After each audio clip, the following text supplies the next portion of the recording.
Aloha. You're watching the Fontaine Factor. Thank you for watching tonight. My name is Representative George Fontaine, and we've got a great, exciting show for you this evening.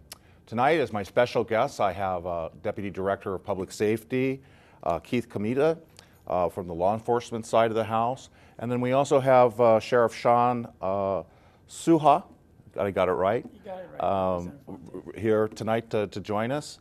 And we're going to spend the next half hour just talking about the Sheriff's Division, giving people a little bit of education about what's going on with that and what the future holds. Hopefully we'll have enough time to talk about what the future plans are. But Shawn, why don't you let the audience know a little bit about yourself and your background? Well, Representative Fontaine, I was born and raised in Honolulu, Hawaii. I've been with the Sheriff Division since 1991, part of the first law enforcement recruit class. Happily married to Dolly Orion. I have 4 children, and I love Hawaii. All right. Keith? Well, I've been a narcotic agent prior to my life as a deputy director for about 25 years. Wow. Been with public safety all that time. All right. Well, congratulations on your new appointments. Thank you. Thank you. I know that you folks are going to be providing a lot of energy into the job. It's always good to get some fresh faces and fresh ideas into divisions and departments, and I know that the two of you are going to do an excellent job. Shawn, maybe you could tell us a little bit about the history of the Sheriff's Department. It's been around for a while, right? And since even from before We statehood. just celebrated our 165th year. It was created under the Organic Acts of 1845 to 1847. King Kamehameha's Second Act created the office of the Marshal for the Kingdom. And under the Marshal, you had a sheriff for each island and the deputies that reported to the sheriffs. And then they oversaw the constables for each of the island towns. Part of the reason why we have statewide jurisdiction today is that one of the first missions for the sheriffs and the deputies were to apprehend Hansen's disease patients and then bring them to Molokai. And that's where we're at until 1900, when the Hawaii became a territory. Then it became the office of the territorial sheriff. In 1932, that's when the police commission was created, and each of the counties selected a chief of police for each county, and that's when we broke away from the county mission. And in 1991, Department of Public Safety was created. Terrific. Kind of describe maybe the jurisdictionals. You folks are a state agency, so do you actually have a presence on each island, or how does that work? Yes, we do. We have statewide law enforcement powers. We have a presence on each island, but most of our functional areas are tied to state facilities. Most people in Hawaii know that our primary role is the security and law enforcement support to state facilities, for instance, the judiciary. We have warrants that we serve, the probation, parole, grand jury, traffic. We also have our K-9 team here on Oahu. And then we have airport, at the airport section at Honolulu International Airport. We have our district court sections and our circuit court, and also the Capitol. And one function that people may not know is we provide the protection for the governor's security and other officials as deemed necessary. Okay. So are you folks part of like SHOPO, the State of Hawaii Organization of Police No. Officers, or are you actually a different group? No, we're actually part of the HGEA. The deputies are part of Unit 3, and the supervisor is part of Unit 4. Okay. So maybe both of you can answer this question. What would it, in terms of duties and responsibilities in each county, how do you differ from the police in that regard? I mean, is it? Well, you got to remember that the state sheriffs and the Narcotics Enforcement Division, which is also a division of public safety, have statewide jurisdiction. I see. So we handle and we choose to handle certain areas. Like Shawn told you, we handle areas in the airports, Honolulu International Airport, and at the judiciary in the courtrooms. And we also take care of any of our state facilities, such as the prisons. If there's drugs in the prisons, narcotics will investigate it. Sheriffs will also investigate there with their dogs. So you mentioned the Canine Division. Is it primarily for drug enforcement, or do they do other roles? I know we've got APEC coming up. I would imagine that we would need to have a... We have a combination of explosives canines and drug canines also. Are they passive dogs in a sense, or do they actually, because I know there's different types of dogs that you will sit if they, or others that will actually go in and rip something apart? No, they'll sit. Okay. Yeah, they'll sit once they alert to something. And how many officers do you have trained to do that? Canines? The canine, we have 6 canine handlers. And overall, how many sheriffs and deputies are there? About 289 sworn officers. Okay. And about 20 support staff, somewhere around there, give or take a few. What do you folks think is like one of the most important assets that you folks provide for the state of Hawaii as a division? What? I think for us, because of our support staff is very limited. For instance, we don't have a crime lab or anything like that. We try to focus on our core functions, and I think we're very good at doing our core functions, which is the warrant service.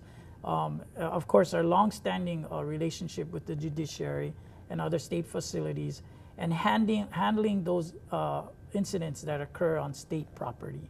And I think that's where our real strength is our people being able to provide those services.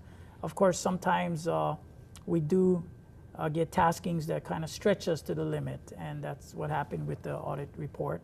But our people always answer the call. Our staff always answers the call. Well, I know I certainly see all of you working here diligently. I don't think there's a day that goes by where I don't walk by a couple of sheriffs that are patrolling and checking out the parking lot and making this place safe.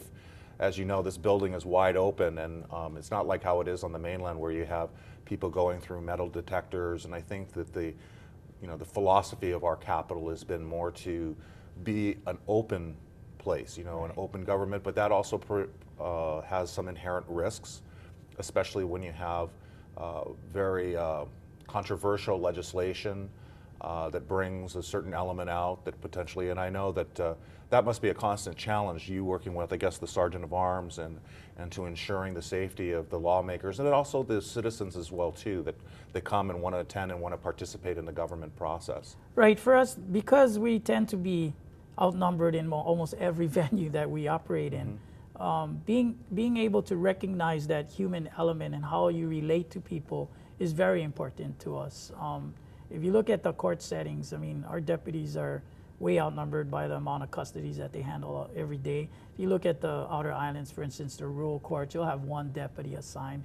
So we've always tried to maintain a very good relationship with the community and try to talk it out instead of having confrontation, which is culturally what we do in Hawaii. Right. And if you've seen how the division over the years has handled sovereignty actions and stuff like that, we always try and link up with those leaders and try and resolve the conflict as early as possible and understand what their intent is. I remember when I was in the police department, we had several of those incidences on Maui. We had some of those demonstrations, and and the whole thing was to keep our officers hidden so that they didn't, we were actually hiding inside of the police building away from the windows so that people wouldn't be able to see us where there were protests going on, across the street. And, and you're absolutely right. When you're in those kind of situations, you got to have, we were very lucky because our deputy chief was Hawaiian, so he was able to go over and sit down with a lot of the leaders and be able to mediate and try to get some kind of understanding about terms of how the protests would go. Now, you mentioned about warrants, and do you work with like HPD or Maui Police Department to do that, or is that something that's strictly your area that you do? No, do they do the warrants as well? They do. Any law enforcement officer can serve an outstanding warrant, but at times we'll link up with the various organizations in support. Once again, we know the county police departments can assign much more resources than we can, but we'll always act in support. We actually support federal agencies like the Marshal Service, the FBI, any federal agency that would have use for our expertise, we give them that support. And we've done it many, many times over with good results, great results actually in the state of Hawaii. Great. Well, I would beg to differ on they having more resources than you. Because I know that in my career in the police department, it was always tough to try to get those warrants served. And I know we used to get the backlog from circuit court. We're not even talking about the misdemeanor, penal summonses and those kinds of things. We're just talking about the warrants, which is felonies. And we would actually have, in my division, in Wailuku Patrol Division, we'd actually have to eventually put a bunch of guys on special assignment to go out and spend like a week or two going out and try to rip through those warrants because they start backing up and the caseload is so high. Right. One of the things that the governor was talking about was the creation of a highway patrol, and he made mention of that, I think, at one of the neighborhood board meetings, and I don't know if you're familiar with that comment that he made. Well, what we know about the governor is that he's looking to expand the duties of our sheriffs, and he's looking at different avenues. We're looking at the highways to maybe bring in revenue, but also to protect our public. We have done a study for him, looked at some of the numbers and give him some information. At this point, it's all in the discussion phase. Well, at least the issue is coming to the table. And I know that one of the concerns, and I don't know, maybe the people in the public don't understand this, is that you folks are appointed positions, whereas the police chiefs are not appointed. They're basically hired by the commission away from the political spectrum, so that way you don't have a mayor who politicizes the head law enforcement officer. Right. He can actually act independently. And with you folks being appointed and having people, in leadership roles coming in, every 4 to 8 years, the direction of the department somewhat changes. I mean, because you have a new leader and he wants to take it this way, and then 4 years later or 8 years later, there's maybe somebody else that comes in and they want to do it in a different direction. So I think to kind of counter that, we heard some bills this time about accreditation with CALEA.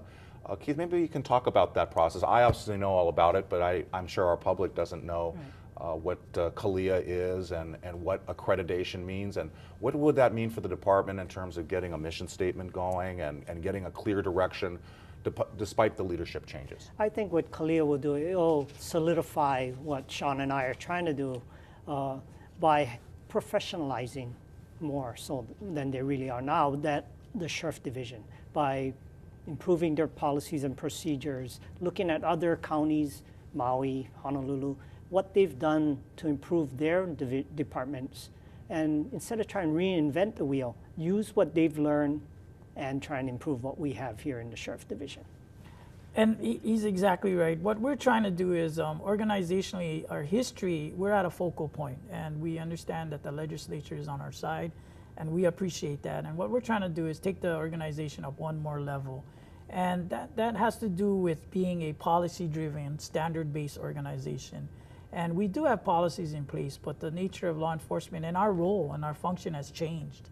Homeland Security directives, this, that, the other.